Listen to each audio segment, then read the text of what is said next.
Bienvenidos a las noticias en RT, que comenzamos con una declaración de intenciones en torno a la resolución del conflicto sirio y que emerge desde el propio país árabe. El Consejo Nacional de ese Estado prefiere una intervención extranjera a una prolongada guerra civil. Así lo ha afirmado su representante durante una rueda de prensa en París. Mientras, los enfrentamientos en Homs, según reportan varios medios, dejaron 2 periodistas muertos en un bombardeo a un centro de prensa, una reportera estadounidense y un fotógrafo francés. Damasco afirma que no sabía que ellos se encontraban trabajando en el país. A su vez, fuentes opositoras informan sobre más de un centenar de víctimas tras los enfrentamientos con las fuerzas gubernamentales. Francisco Guaita, desde Damasco, nos cuenta cuál es la situación actual en esa zona. Damasco vive en medio de las protestas que se realizan últimamente casi de forma diaria y la calma en la que se encuentra la mayoría de la ciudad. El equipo de RT estuvo presente hace tan solo unos días en un funeral y es allí donde comienza todo, en una mezquita y a sus alrededores. Miles de personas dan su último adiós a una de las víctimas del conflicto que precisamente murió en una manifestación. Luego ese acto religioso se convierte en una protesta en donde los gritos sobre todo no son políticos sino precisamente religioso. Unos minutos después los servicios de inteligencia llegan y acordonan la zona. A nosotros durante 1 hora y media nos retuvieron el equipo porque se necesita siempre permiso para grabar aunque uno tenga la visa de periodista. Nosotros fuimos testigos de que pequeños autobuses llegan al lugar con paramilitares del ejército. Ellos mismos, ataviados de cuchillos y palos, arrestan a varios ciudadanos y realizan registros dentro de las casas.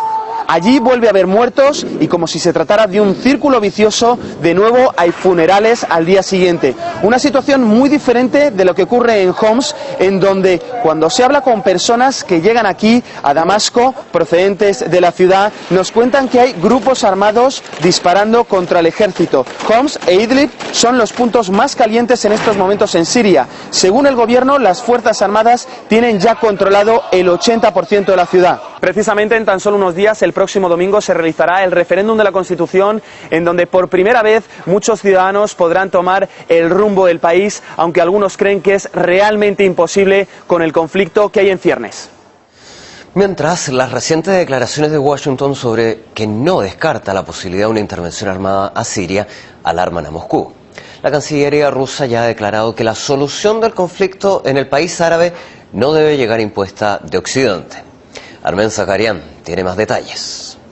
El viceministro de Relaciones Exteriores de Rusia afirmó que la crisis siria no requiere de soluciones impuestas por el Occidente. Dijo que para Moscú es ya una cuestión de principios, que Rusia no acepta y no va a aceptar este tipo de soluciones en cuanto al conflicto sirio. Además dijo que los pueblos de toda la región y todos los países de esta región tienen que determinar sus destinos por sí mismos y no por medio de escenarios bélicos impuestos desde afuera, sino por el diálogo nacional y también por las negociaciones entre los gobiernos y la oposición en estos países. En cuanto a las declaraciones del senador estadounidense John McCain, quien llamó por hacer una zona de exclusión aérea en Siria, el viceministro de Relaciones Exteriores de Rusia afirmó que estas declaraciones son inadmisibles y llevan a un escenario bélico. Les invito ahora a escuchar sus palabras. Siempre escuchamos declaraciones de que no puede haber un guión que prevea el uso de la fuerza, pero sabemos que estos guiones se plantean como ideas, o que al menos se piensan, por lo que esto no puede dejarnos sin preocupación. Los políticos estadounidenses dirigieron una carta con el llamamiento de crear una zona de exclusión aérea y corredores humanitarios en Siria. Todos estos llamamientos solo se pueden ver como una intención de recurrir a un guión del uso de la fuerza para resolver la crisis siria. Rusia propone la vía del diálogo. Así, por ejemplo, en cuanto a la información sobre la muerte de varios periodistas extranjeros que tuvo lugar en Siria, la Cancillería rusa condenó este hecho y dijo que esto es una prueba más de que el país necesita cesar la violencia y empezar las negociaciones. En cuanto al encuentro del así llamado Grupo de Amigos de Siria, que tiene que pasar el 24 de febrero en Túnez, Rusia y en este caso el viceministro de Relaciones Exteriores afirmó que este encuentro no podrá tomar decisiones objetivas porque los representantes de Damasco, es decir, las autoridades sirias, no estarán presentes ahí. Les recuerdo que Rusia negó su participación en este encuentro, especialmente por esta causa, porque las autoridades sirias no van a estar en este encuentro del así llamado Grupo de Amigos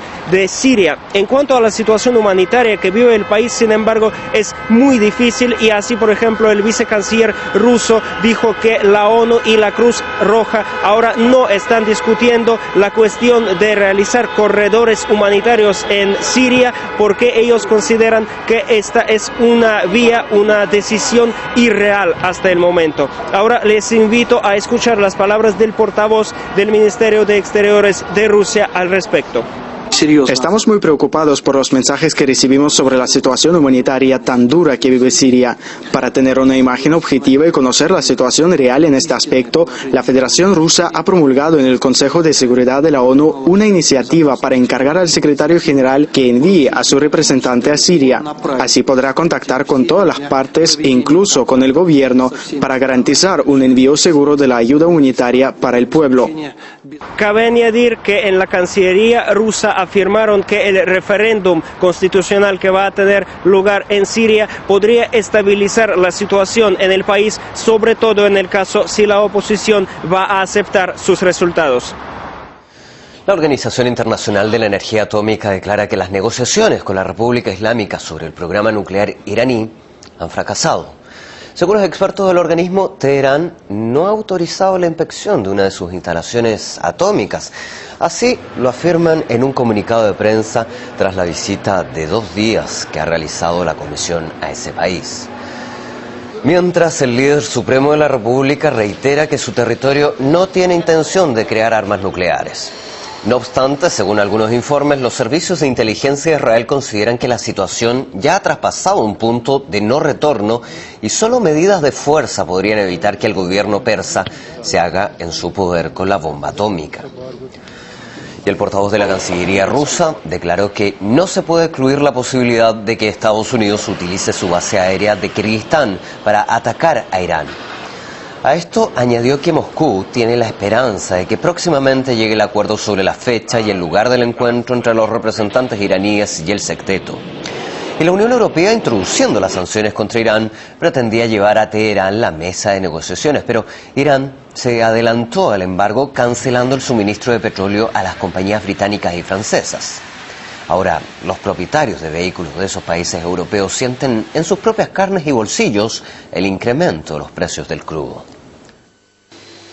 Probando su propia medicina, cuando la Unión Europea introdujo las sanciones contra Irán, se suponía que el país islámico resultaría afectado. Pero en realidad el plan le jugó una mala pasada a los propios países europeos. Irán se adelantó al embargo y congeló el suministro de petróleo a las compañías británicas y francesas. En este momento, antes de que entren en vigor estas sanciones, Irán está tratando de hacer lo que puede para acordar el precio de petróleo sin sacrificar la producción. Por eso está buscando beneficiarse manteniendo el nivel de exportaciones, pero elevando el precio del crudo por barril. No se trató de un paso fatal, pero estremeció un mercado que ya estaba temblando.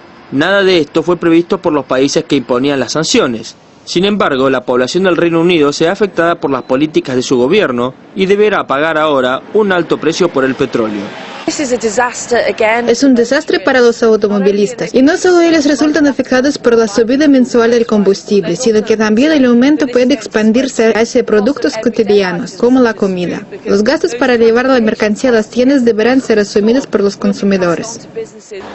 Además de la inesperada respuesta de Irán, la Unión Europea no pudo elegir un peor momento para sancionar a la República Islámica. La disminución de la producción del crudo en Sudán del Sur, Yemen y hasta el Reino Unido contribuyeron al alza de los precios globales. Mientras el crudo iraní todavía goce de una gran demanda en Asia, Gran Bretaña y sus automovilistas serán los principales damnificados. Soy afortunado, la empresa me paga el combustible, pero si lo pagara yo, creo que no podría tener un coche. Eso va a alejar a la gente de comprar combustible y de usar sus coches. ¿Esto afecta el uso de su coche? Probablemente sí, por esta razón no lo uso para hacer viajes cortos. Se esperaba que las sanciones llevaran a Irán a la mesa de negociaciones, pero a medida que los precios suban en el Reino Unido, es posible que el país islámico no sea el primero en retroceder en sus posiciones. Los expertos predicen que el aumento de la tensión puede incrementar en un 25% más los precios del crudo hasta las Pascuas. Matías Varela, RT. A su vez, fuentes opositoras informan sobre más de un centenar de víctimas tras los enfrentamientos con las fuerzas gubernamentales. Francisco Guaita, desde Damasco, nos cuenta cuál es la situación actual en esa zona. El Consejo Nacional de ese Estado prefiere una intervención extranjera a una prolongada guerra civil. Así lo afirmó su representante durante una rueda de prensa en París. Mientras los enfrentamientos en Homs, según reportan... Bienvenidos a las noticias en RT, que comenzamos con una declaración de intenciones en torno a la resolución del conflicto sirio y que emerge desde el propio país árabe. El Consejo, varios medios dejaron 2 periodistas muertos en un bombardeo a un centro de prensa, una reportera estadounidense y un fotógrafo francés. Damasco afirma que no sabía que ellos se encontraban trabajando en el país. Damasco vive en medio de las protestas que se realizan últimamente casi de forma diaria y la calma en la que se encuentra la mayoría de la ciudad. El equipo de RT estuvo presente hace tan solo unos días en un funeral y es allí donde comienza todo.